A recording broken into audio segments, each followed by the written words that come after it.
สวัสดีค่ะทุกคนนะคะ Yes, welcome back to my channel. Obviously, you're watching me from a studio, which I haven't been in for so long. But today is such a crazy, amazing episode for me, and I think for most mothers out there, or mothers to be, or parents, even dads maybe, because we often ask ourselves, how do we make our baby sleep through the night? Honestly, it's like rocket science. I'm still trying to figure it out. But I have a very special guest here today. Her name is Sheena Flannery. Am I saying your last name right? Yes, you are. Yes. Thank you. And she is a baby sleep consultant, a certified baby sleep consultant. Yes. Now, I'm sure a lot of people that are watching right now are like, what exactly is that? It's probably a little bit difficult to define. I would say the fact that I'm certified maybe sets me apart from some other people who would like to say that they work with baby sleep. Or like me giving advice to my friends. Yes, or friends, you know, and your mom will give you advice, your cousin Right. will give you advice. All the women and men around us tend to give us advice. Look, I did this with my baby and it worked. It'll work like a charm. Why don't you do the same?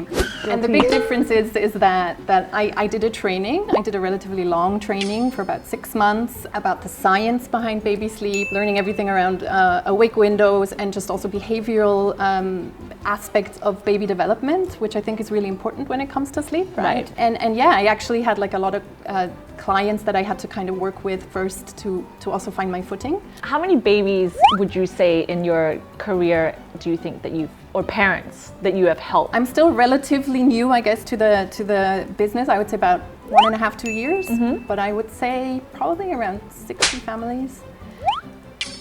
That's 60 sleeping babies. Yeah, People. I like to say I think I'm quite confident that most of them are actually sleeping and sleeping really well. So, well, and again, as you said, it's not rocket science, but there is science behind it. It is rocket science for us. There is science behind it, right? And there is a thought process behind it. And that's why I always say it doesn't work when your mom or your cousin or someone else tells you, because every baby is also different. And every situation and family is different. And even the rooms are different, how they sleep, where they sleep, when they sleep. So it does need to be very tailored and very specific to that family and also their needs, because some families are totally fine to do like a Ferber method, right? Like letting them cry and Right. going in only every 5 minutes. Some families will just get really, really upset about hearing their babies cry. So they decide, I don't want to do any of these Ferber or cry it out methods. I want to really go with something gentle. It's funny because I don't know very many of these methods, but for those of you who are wondering why I specifically asked her to talk to me today, and that's because you've been also guiding me a little bit with I'm sleep training Kaya right now. It hasn't been super hard, but it's also not easy, and that's like what you said. It's like, you know, as a mother, you don't want to hear your baby cry, and it just breaks your heart. Yeah. I know there's a lot of people that ask as well, there's a lot of people that ask me, is letting your baby cry, like, is that a bad thing?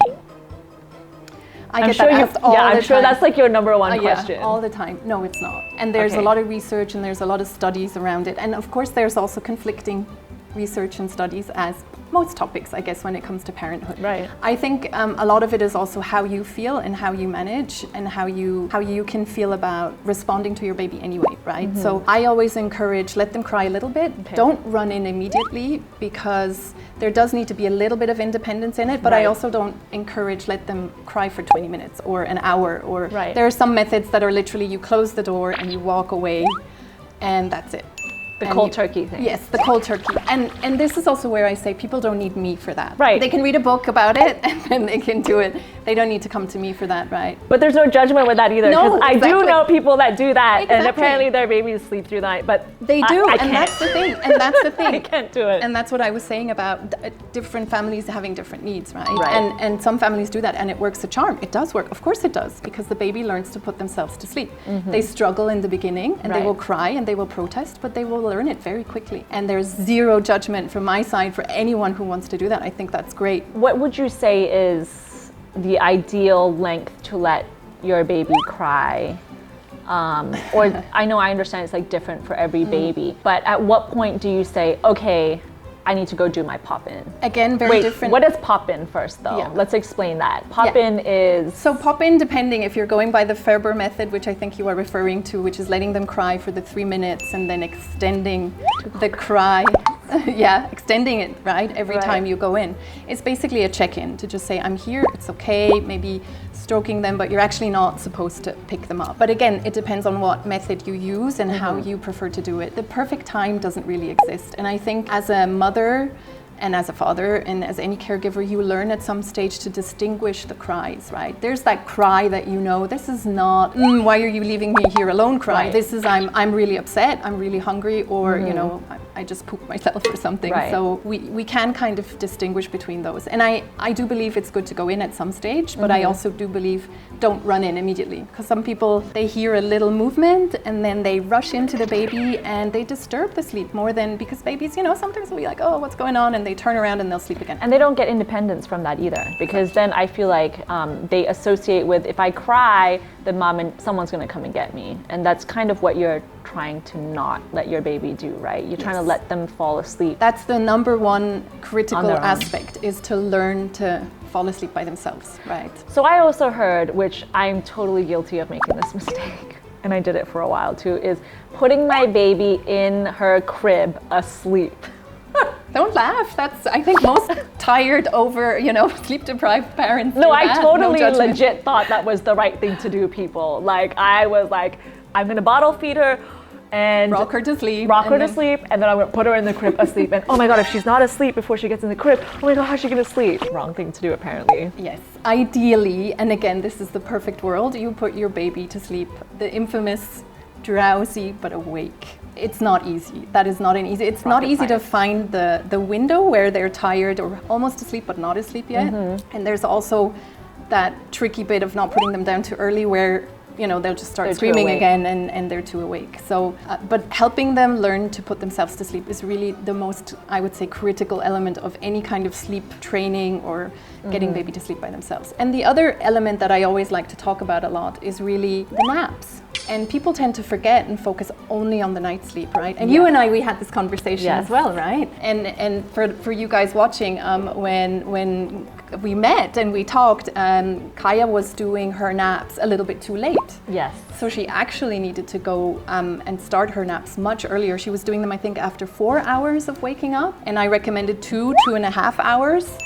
And in fact, that really helped her kind of find her rhythm and find her place. Well, what I didn't know either was that establishing your afternoon naps very much kind of determines how well your baby's gonna sleep at night or go down to sleep. And I just didn't understand that. And now that I've been sleep training Kaya for 6 days, I mean, it's literally been night and day. Like, everyone's gonna have a different experience, but I can just talk about mine. You know, I was very, very adamant about that she would have a morning nap and then she would have an afternoon nap, but I will not let her sleep past 3. Yep. And I would literally write down, like, okay, I put her down at 8:30. And that's usually the time, 8:30 in the morning, that she gets tired, and then she would take a nap there and she would wake up before 10, and then there'd be a window of her being awake then. And then she would have her lunch, she would play a bit, and then she would, I could see in her eyes, she's getting tired, she would go down for a nap again. And because she had those 2 naps, her mood was so much better too. It is such a life-changing thing also for the parent, because you then realize, oh wow, I don't have the anxiety of like, oh my God, my baby's not asleep yet, how am I gonna put her in the crib? Like, she's doing this all on her own. And I do watch the baby cam like a real psycho parent does. And that's like another question, is how much is enough watching the baby cam, because I log in like all the time. And I would watch her put herself to sleep and I'm like, wow, it is life-changing. So what are the most common questions would you say that your clients ask you? I think most of them come with like very specific problems, and they're always the same ones, right? And you and I, we had this conversation before briefly. It's really interesting that a lot of people seem to think that if the baby wakes up at 5 a.m., I need to put it to bed later. And so if it's 5 a.m., I should put the baby to bed at 8 p.m. or at 9 p.m. even, because they keep waking up earlier and earlier. And actually what you're doing is you're really creating a cycle where they just keep waking up even earlier. I mean, it is quite intense. And this is just kind of like I guess a myth that's going around, and that our parents told us, and that our, you know, again, our aunties told us, and everyone tells us. And it really is not appropriate. If a baby wakes up too early, 95% of the times it's overtired. So actually, you need to put her to bed earlier. So that's interesting, guys. At what age or month would you say that sleep training needs to start? I get a lot of people coming to me at like 3 weeks of baby, 3 weeks old or something, because they're just in it, right? And they're like, oh my God, this is so hard. How am I going to ever sleep again? Right. And then I do tend to say like, look, I'm sorry. Get used to it. Get used to it for a bit. It's just going to be tough for a few more weeks and months. I usually recommend after the infamous 4-month sleep regression, because anything that you teach a baby before that, they tend to forget, as in they have such a big mental development happening around those 4 months. Right. That, and I'm sure most of the parents watching this, they will go like, oh yeah, my baby did that. Like at 4 months, they just stopped sleeping. Like they might have been really good sleepers, and then they turned into really bad sleepers. What is sleep regression for people that don't know? A sleep regression is when you've had a relatively good rhythm. So usually, wonderfully, around 3 months, babies start to have that sleep rhythm for the naps. They'll be tired. You can see the signs. You put them to bed. They get a really good day rhythm. And then comes 4 months, boom, and then they wake up a lot at night. They start like maybe every hour. They don't do their naps. They do really short naps, maybe only 30 minutes. They can't connect their sleep cycles anymore. It's just a real struggle for the baby because they're going through a lot in their head. Right. They're learning so many new things, right? It's around the time when they also start like grabbing things, moving more, maybe trying to sit up and seeing things from a different perspective. They can roll. Yeah. That's usually a big change, right? When all of a sudden you can decide how to see the world on your tummy or on your back, and that's all in your own hands. That's all big changes. So, what is the normal month you would say that you should stop night feeds if the baby is at that mark where they're supposed to be? Very personal question again as well, Right. because every family is a little bit different, and I find sometimes it's even harder for the moms to let go of the night feeds than it is for, especially breastfeeding, if it's breastfeeding. I was going to say it's a different kind of feeding, right? You have that bond with your baby of breastfeeding, so that might go on longer. Yeah. Then you have the formula-fed ones. I was doing night feeds with Kaya, and I stopped breastfeeding already, but I was still giving her the bottle, and I was guilty of doing that up until literally just like 3 weeks ago. She was still getting night fed, which I think she probably didn't need. But I would do that because I was like, take the bottle and go back to sleep. Yeah. Take the bottle and go back to sleep. You know, and you create a habit, right? I was doing the completely wrong thing. So I actually condoned her behavior, which was not good. Actually, not only did you condone it, you rewarded it. Exactly. By giving her milk.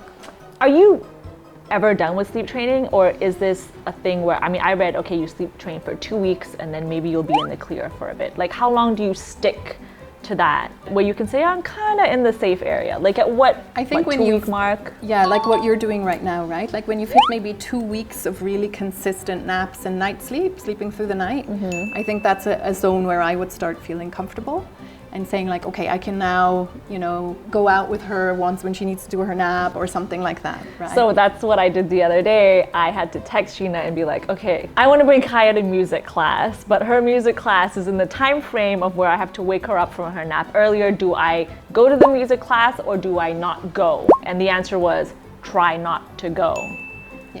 And again, temporarily, temporarily. And the thing is also, you'll see that the naps kind of move and they shift through the months, right, that you're going through. And especially now, until Kaya is probably 15 months, she'll be doing 2 naps. And so, but they tend to kind of like shift a little bit and they'll start to consolidate towards 1 big lunch nap. So your life will always kind of shift around that. 15 months. So after 15 months, your baby should just be taking 1 nap. Usually it's 15 months. Okay. They trick you into thinking they only need one nap around 12 months. Yeah, that's what I thought. Yeah, they trick you into it, but usually they still need 2. There's 2 naps till 15 months, and you learned that here. Okay, let's clear that up, because I also thought at 1 year it would go down to... It depends on from baby to baby, but again, it's the 90% rule. 90% of the families I've worked with, it's around 14, 15 months, yeah. So when you start working with a client, what steps do you take? So let's say, for instance, someone that's watching YouTube right now, and they're just like, oh my God, I need to get in touch with Sheena and I need to figure out my situation. Just like how I did, by the way. I was like, somebody point me to a baby sleep trainer because I need to fix this. So what is your protocol for like, do you talk to the parents first? Yes. So usually, and because of COVID actually, it's been really interesting. I've done everything virtually. It wasn't really intended to be virtual, but I do a 1-hour virtual session with most parents now on Zoom for an hour, and I do send them a questionnaire first, and I ask them to fill that out so that I can kind of like dive in first and understand what are like the challenges, and then we just have a conversation, and I understand what does this family want, you know, what are they comfortable with, what are they not comfortable, and I suggest like, are you comfortable with a dream feed? Are you okay with some crying? Do you want zero crying? Do you want this? How is, you know, how are your day schedules? Do you want it to be an 8 p.m. bedtime or a 7 p.m. bedtime? So you don't have like, okay, so you basically don't have one, like she said, there's not a fixed way to sleep train your baby. It is really tailored to your baby and to your lifestyle. So you would tailor it to... And I think if there were one, right, it would be somewhere on the internet. And we could I mean, that would be great, it. wouldn't it? If there was just a manual on how you, like, just how you get your vacuum cleaner and you set it up. Like, this is how I'm gonna set up my baby's sleep training. That would be great. And then troubleshooting sleep. Exactly. Now, Step 1. Off. On. That would be great.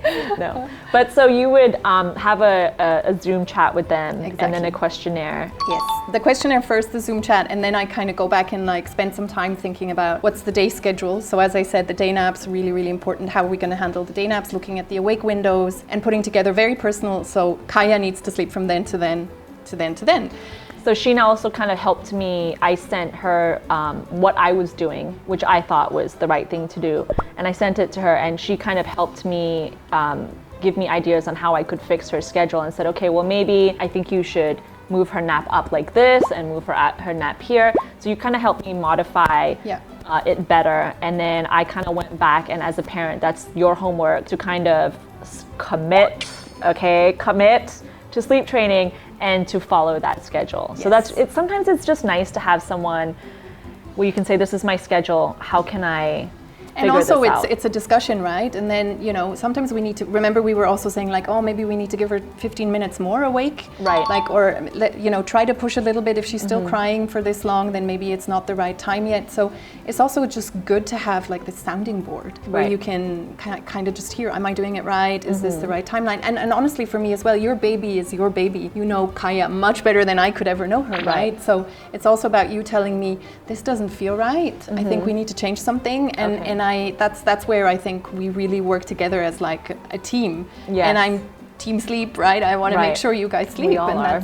Yeah. So people could do Zooms with you, but are there cases where you would also go over to their house, or how? I've done that, And before COVID, I used to go to people's place, and I would also check out the room and like make sure the sleep environment is appropriate, right? Because that's a big component.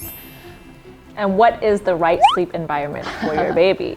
Well, the number one right sleep environment, I guess, is alone on your back in the crib, right? What is that? Sorry, alone? Alone on your back. On your back. In a crib. In a crib. Kaya doesn't sleep, well, she sleeps on her back, but she also rolls over. That's okay. And she does the bum in the air. But I always put her on the back, so that's right. That's the key thing. And there should actually be nothing. She should be completely alone in her crib. Okay, so no bumpers. I know.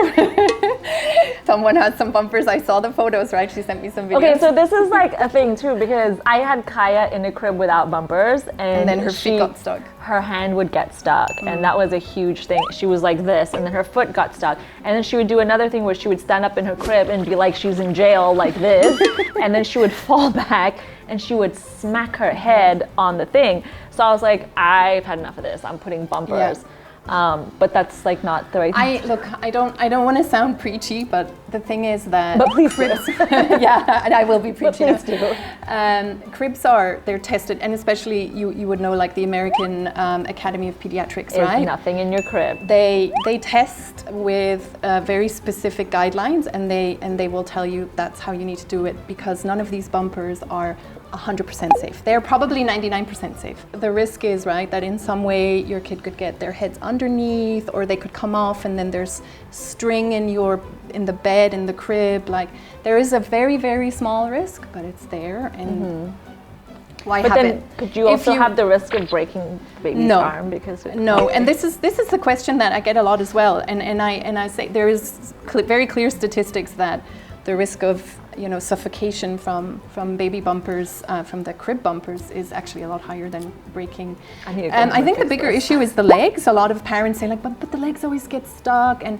you can get sleep snacks. Sleep sacks are great. Yeah, I use sleep sacks. Yeah. And they really help to ensure that that doesn't happen. Yeah. And you know what? She'll probably hit her head once or twice and then she'll stop doing it. She knows that, oh, that hurts. I'm not going to do that again. Right. So a clear crib. A clear crib. Dark room? Dark room, yes. Like how dark are we talking? I would say blackout. I would say ideally blackout. So what about naps? Is that blackout room too? I would recommend, but it's not a must. I feel that babies do need to learn for your own sanity again.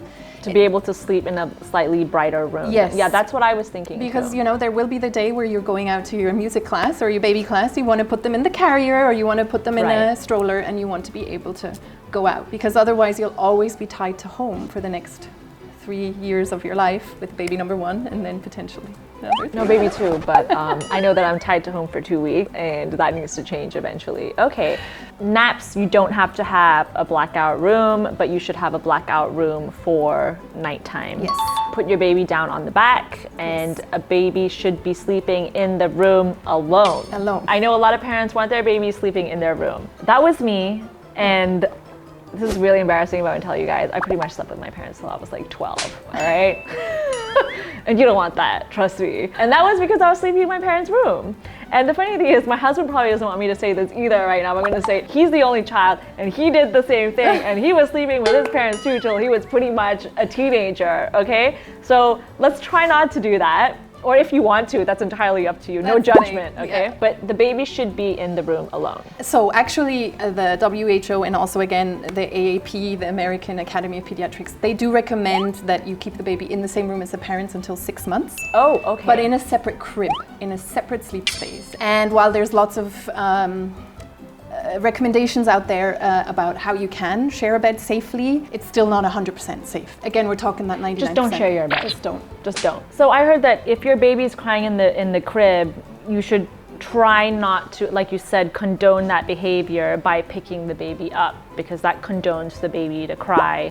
But then if your baby is crying, what do you do? I don't agree with saying like don't pick it up at all. And again, it's all about what you want to do. What kind of cry it is. Yeah, and how you feel about the cry, right? And I myself always picked up my babies and I fine with that. Mm-hmm. And most of my clients will do that and that's okay. But I think it's about not creating habits where you keep doing it. You keep doing it because of, there is one method actually, that's all you do is pick up and put down, pick up and put down. So they cry, you pick it up. Not my method, that's for sure. Not mine.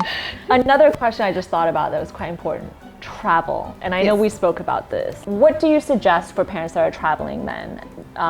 If they've had a baby that is sleep trained before they travel, does that usually stick or does that mess up the sleep training? It can of course mess up a lot, especially when you have time difference, right? And we were saying with you it was really hard. You were in the US and I was like, we usually calculate 1 hour of time difference equals 1 day of sleep challenges. So if you're in the US and it's like what, 20 hours difference, like what, 20 days?